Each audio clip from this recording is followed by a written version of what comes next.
என் குலத்தை காத்து கொண்டிருக்கும் வணங்காமுடி வங்களாக்காரியே துணை. எல்லாம் வல்ல என் அப்பன் சிவனே போற்றி, என் தாய் பராசக்தியே போற்றி, என்னை வாழ வைத்து கொண்டிருக்கும் கணக்கம்பட்டி அப்பாவே சரணம் ஈஸ்வரா.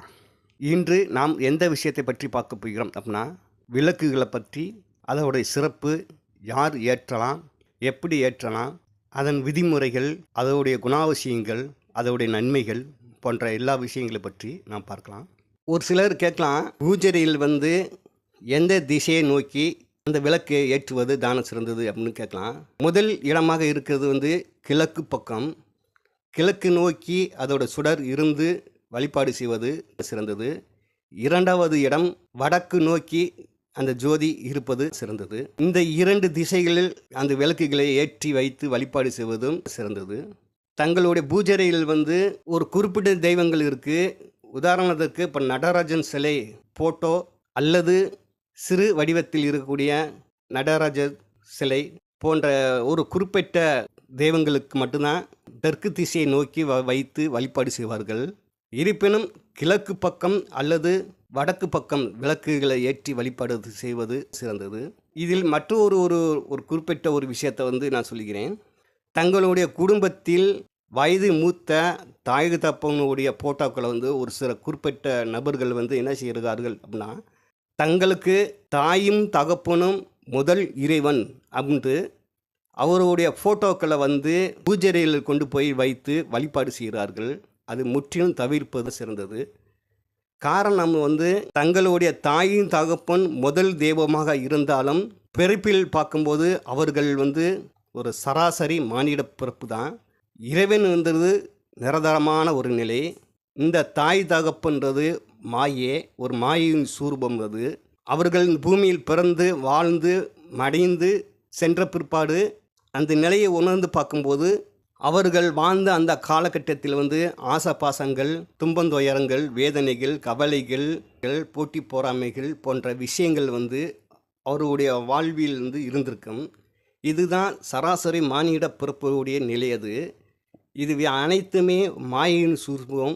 ஆகையால் தங்களுக்கு தாய் தகப்பன் ஒரு முதல் தெய்வமாக இருந்தாலும் மானிட சராசரி ஒரு மானிட பிறப்பு கொண்டவர்கள் தான் அது. ஆகையால் அந்த ஃபோட்டோக்களை வெளியில் வைப்பது தான சிறந்தது. எக்காரணத்து கொண்டும் தங்களுடைய பூஜையில் அவர்களுடைய ஃபோட்டோவை இருந்தாலும் அதை தவிர்த்து கொள்ளுங்கள். அதன் பிற்பாடு அந்த ஃபோட்டோக்கள் எங்கே கொண்டு வைக்கலாம் அப்படின்னா, வடக்கு வச்சு அவர்களுடைய ஃபோட்டோக்கள் தெற்கு நோக்கி இருப்பது போன்று வைத்துக்கொள்வது சிறப்பு. அதே போன்று பூஜையில் இறைவன் வழிபாடு செய்து கொண்டு இருக்கக்கூடிய அந்த கற்பூரமோ பத்தியோ சாம்பிராணியோ விளக்கோ அதை பூஜையில் இறைவனை வழிபாடு செய்த பிற்பாடு அப்படியே கொண்டு போய் அவருடைய ஃபோட்டோ வெளிப்புறத்தில் இருந்தாலும், அதாவது அவர்களுக்கு இறைவனை வழிபாடு செய்து கொண்டு இருக்கக்கூடிய அந்த கற்பூரமோ பத்தியோ சாம்பிராணியோ அதை கொண்டு போய் அந்த நிலையிலேயே கொண்டு போய் அந்த ஃபோட்டோகளுக்கும் காட்டக்கூடாது. அதையும் முதலில் தெரிந்து கொள்ளுங்கள். இறைவனை வழிபாடு செய்து கொண்டு இருக்கக்கூடிய அந்த அர்ச்சனைகளை அந்த ஃபோட்டோவுக்கு காட்டுவதை தவிர்த்து கொள்வது சிறப்பு. அவர்களுக்குன்னு தனியாக ஒரு விளக்கு, ஒரு கற்பூரம், ஒரு பத்தி எப்படி நீ வழிபாடு செய்து கொண்டு இருக்கிறீர்களோ அதன் தனி ஒரு நிலையாக வைத்து வழிபாடு செய்யுங்கள். எக்காரணத்து கொண்டும் இறைவனை வழிபாடு செய்து கொண்டு இருக்கக்கூடிய அதை கொண்டு போய் அவர்களுக்கும் காட்டக்கூடாது என்பதை தெரிந்து கொள்ளுங்கள். அதே போன்று விளக்குகளை ஏற்றும் தன்மைகள், ஒரு சிலர் ஒத்த விளக்கு ஏற்றக்கூடாது அப்படின்னு சொல்வார்கள். அப்படி கிடையாது.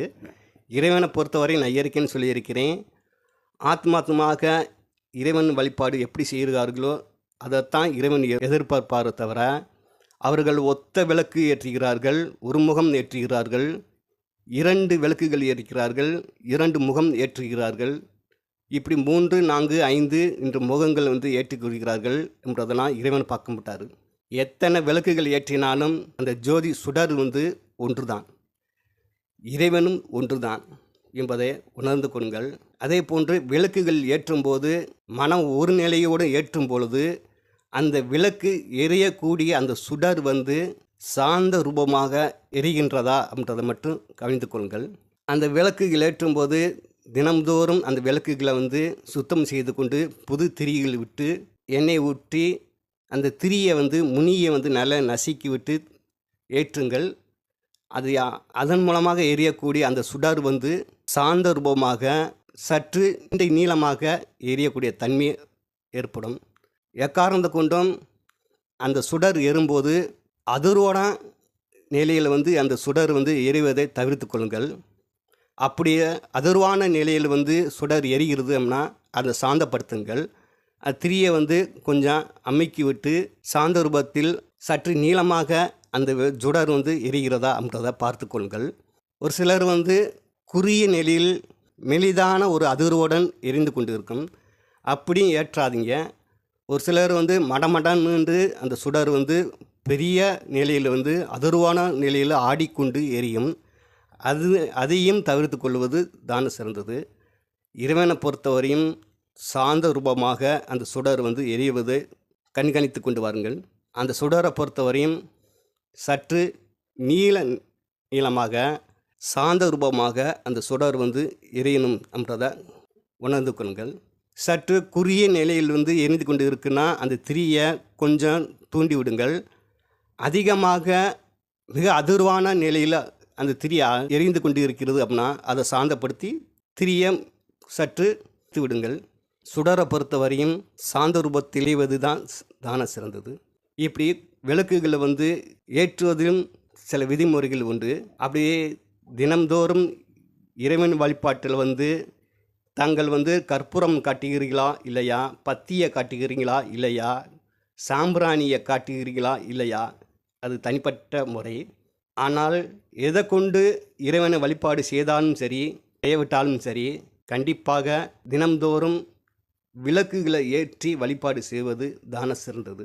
காரணம் வந்து தங்களுடைய பூஜையில் வந்து பல எண்ணற்ற தெய்வங்கள் இருந்தாலும் சரி இல்லாவிட்டாலும் சரி, விக்கிரகங்கள் வந்து இருந்தாலும் சரி இல்லாவிட்டாலும் சரி, இறைவனுடைய சுயரூபம் எது அப்படின்னு பார்த்தோம்னா அந்த தீபத்தில் எரியக்கூடிய அந்த சுடர் தான் இறைவனுடைய உண்மையான சுயரூபம். இறைவனுடைய சுயரூபத்தை நம்ம அந்த ஜோதியில் தான் நம்ம காண்கிறோம். அந்த ஜோதி நம் உள்ளத்தில் நம்ம ஆன்மாவிலும் கலந்திருக்கிறது என்பதையும் உணர்ந்து கொள்ளுங்கள்.